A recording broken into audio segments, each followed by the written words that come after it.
Hi everybody, it's Andrew Hutchings here. Hopefully I can get let's angle it up a little more. And this video is about what is ADHD, because there's a lot of misconceptions about it, and not just from people who you would think have misconceptions about it. I'm not a doctor. I may be a doctor, but I'm not a licensed physician. So no, I'm not a medical doctor in the legal sense. So ADHD, I don't know what people think about it. I don't know what doctors think about it. I just know what it is and how it works. So in short, I just answered it on Quora because someone asked about it, and I'm still a fitness guy. It is like a hyper dichotomy of the reward response. What I mean by that is it's like an all or nothing. Something you're interested in, you get a lot of dopamine and other neurotransmitters. Something you're not interested in, you don't get very much of. Now, that's not a problem if your interests overlap with what's necessary for modern day life. Like if your interests happen to be school and working in an office, you will do amazing. You will soar like an airplane. But if your interests happen to be,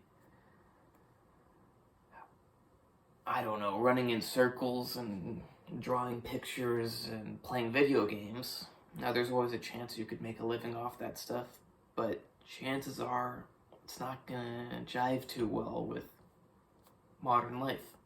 Now, if your interests are hunting animals with spears, or however, setting traps for them, you would have no problem hundreds of years ago. You'd have no problem if you went out in the middle of nowhere. But guess what? If you live in the city, you can't live from hunting animals and setting traps and growing your own food. So ADHD is when you have a very strongly polarized reward response. Very strong for things you're interested in, and very weak for things you're not interested in. And the things you are interested in are not things that are necessary in modern society. So the treatment for that is increasing your reward response across the board for everything. So you take medications like methylphenidate or Adderall. That way, when you're doing your schoolwork, even though you wouldn't naturally be interested in it and your whole being is telling you, forget this, there's no interest, go do something else that you're actually interested in. Like a thought comes into your head and you start researching something different on the internet because you have an interest in it. So you're primed and ready to go. Like you have plenty of gas and energy for that. But you can't manage to focus on what you need to do, which is school or your job or whatever. Now, when you take the stimulant, it allows you to get that reward response from the thing that you don't actually care for. So you don't actually care for your school. You don't care for your schoolwork. But now you're getting the signals in your brain that give you the enjoyment from it, the reward response. And you're able to get hooked on it like you would on a drug because it's causing reward in your brain, just like the things you're interested in normally cause. Now, the catch about the ADHD is in the medications, it doesn't prevent you from getting hooked on the things you're normally interested in, but it does. So like this is the reward response you get from the stuff you're interested in normally, and this is the reward response from stuff you're not interested in. When you're on the medications, it helps level everything out around equal. So it's much more likely that you'll be able to get yourself to do the boring stuff, the stuff that's normally boring, instead of the stuff you really enjoy. But it is still very possible that you'll focus on this. It's just now you don't have such imbalance. You have interest in both of them. And it's easier to focus on something when it's not being blown out of the water by something way more interesting. Like, I'm sure you can do your schoolwork just fine, but if you saw a mushroom cloud, you're going to be focusing on that because that triggers your brain. Hey, whoa, focus on that. But if you had that much excitement or interest or whatever you want to call it, reward response from your schoolwork, and a mushroom cloud goes off, you're, oh, okay, whatever. You keep going with your schoolwork. So yeah, that's what ADHD is, and the medications allow you to get a better response from the things that are normally boring, thus allowing you to focus on them. Yeah, I don't really know what the common thoughts are about how ADHD works and what it is, but that is what it is. And no, I'm not a doctor. This hasn't been proven, but guess what? Just because it hasn't been proven doesn't mean it's not true. You go back 1,000 years ago, it was not proven that the earth was round. Does that mean the earth was not round? No, it means that it was round. It just wasn't proven yet. So this is what ADHD is. It's just not what is currently accepted. So choose to believe me, choose not to believe me, I don't care. I'm giving you the information. It's like if I went back 1,000 years, I'd tell the people the world's round. They go, no, it's not. Okay, believe what you want to believe. You're wrong, I'm right. Hope you like this video, and you can hire me for training, diet, supplement. I like to really condense down how I say it, but I mean advice, consultations, plans, whatever. Not medical advice, but what I can do for you is I can find the information out there, anywhere in the world, internet, people, wherever it is, and I can consolidate it down into some form. Maybe it's written, maybe it's verbal, and I can give that to you so that you can make the best decisions for your health. No advice, just consolidation of information, along with my opinion, just random thoughts of mine, and not medical advice. A guy I helped with losing weight recently lost like 40 pounds in 1 month, and he's keeping it off because things I do work. Because I understand the human body. Some people do, some people don't. Some people understand marble slabs and they can sculpt things out of them. If I tried to do that, I would fail miserably.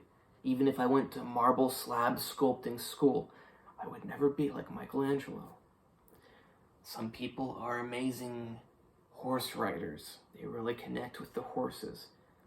I don't know, I'd probably be decent at it, but some people aren't born to be amazing horse riders. Some people are born to be doctors.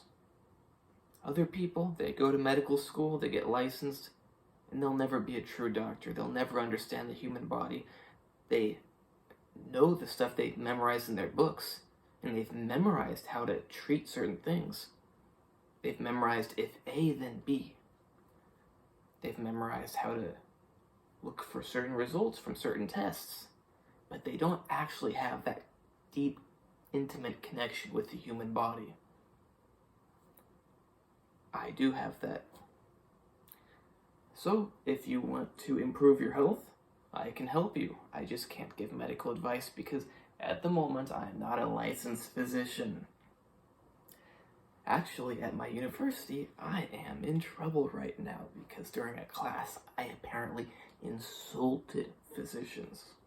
You would think in the United States we have freedom of speech, and there's no law that says you can't talk about all the bad that doctors do. But apparently bringing up that they're not all smart, they're not all morally intact people, that some of them are very negligent, and it results in harming people's health and even killing people, apparently that's against the rules.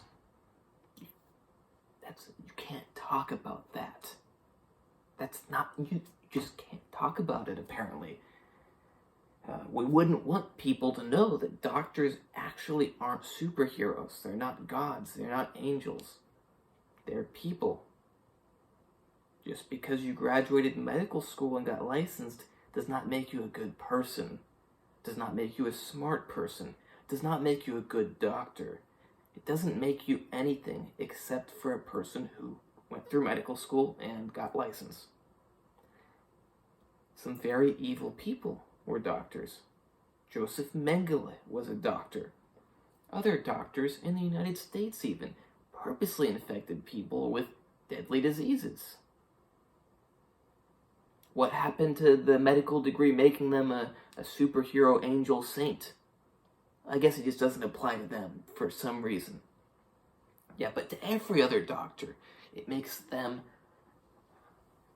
God on earth. Yeah, it doesn't actually. So, I hope you realize that. I hope the whole world comes to realize that. Hey, let's not forget that coronavirus, which still is kind of affecting things, a year ago, they told people that masks do not work. Do not buy masks. And I told people masks do work. They don't only work for doctors. A year ago, you would have noticed that doctors, while telling people that masks don't work, they were still wearing them themselves. You know why? Because they wanted to save them all for themselves. So I was actually in an online group, and I told people about that, and the doctors in the group got very mad. How dare you suggest that people get the masks for themselves? We need them. Our lives are more important. Yeah, they said that. Because the doctors believe that they are more important than you. They'll justify it by, well, if we're not here, we can't help you. Well, guess what? We don't need you to help us if we don't get sick in the first place. So I know a lot of people out there don't believe that masks work. It's this simple. And maybe I'll even make a video on it. If a mask is a medical mask and it's completely sealed around your mouth and nose, and everything has to pass through it, they do in fact work. It's very simple. The virus, it's like the size of my fist.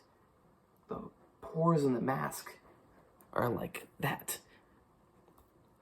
Virus cannot get through.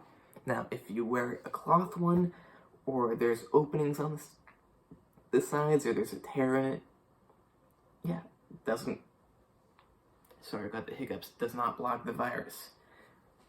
But if a mask is worn 100% properly, which I know is unlikely to be completely perfect, and it is the actual proper material of like an N95 mask, then it does, like for the most part, like 99%, prevent the large viral particles from going through.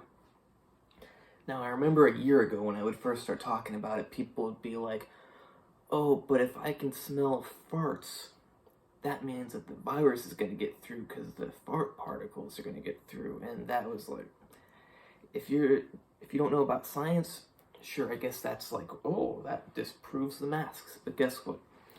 The particles in the air that you can smell are, let's think of something good, like grains of sand, and a virus is like a whole beach. Really, that's how much larger a virus is than the stuff you smell in the air. So no, just because you can smell stuff through your mask does not mean it doesn't work.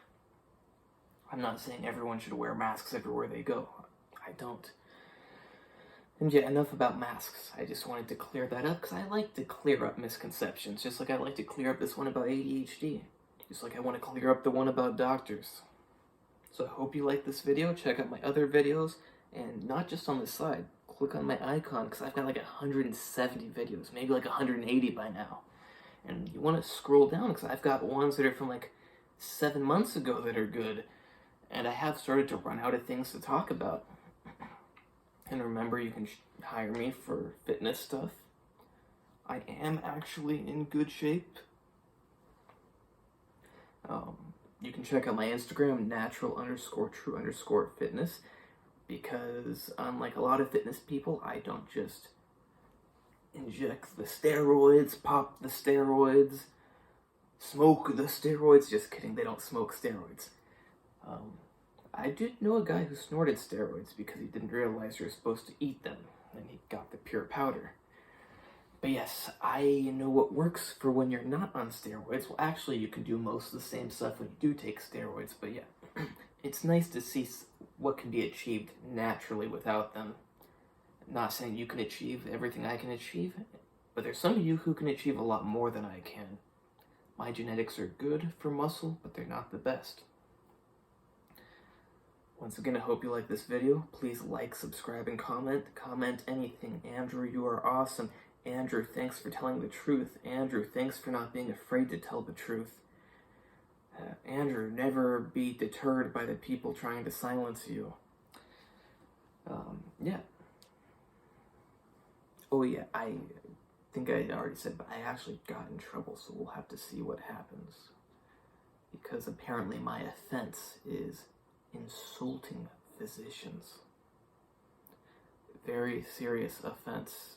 You know, like prison for 10 years, expulsion from university. That's what should happen for insulting physicians. By the way, I didn't insult them. I was asked, why do you want to work as a doctor?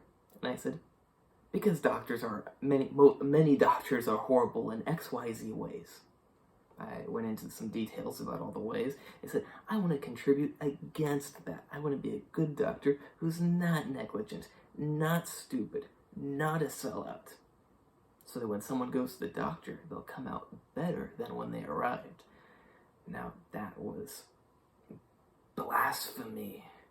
Not allowed to talk about that doctors aren't holy angels that we should bow down to and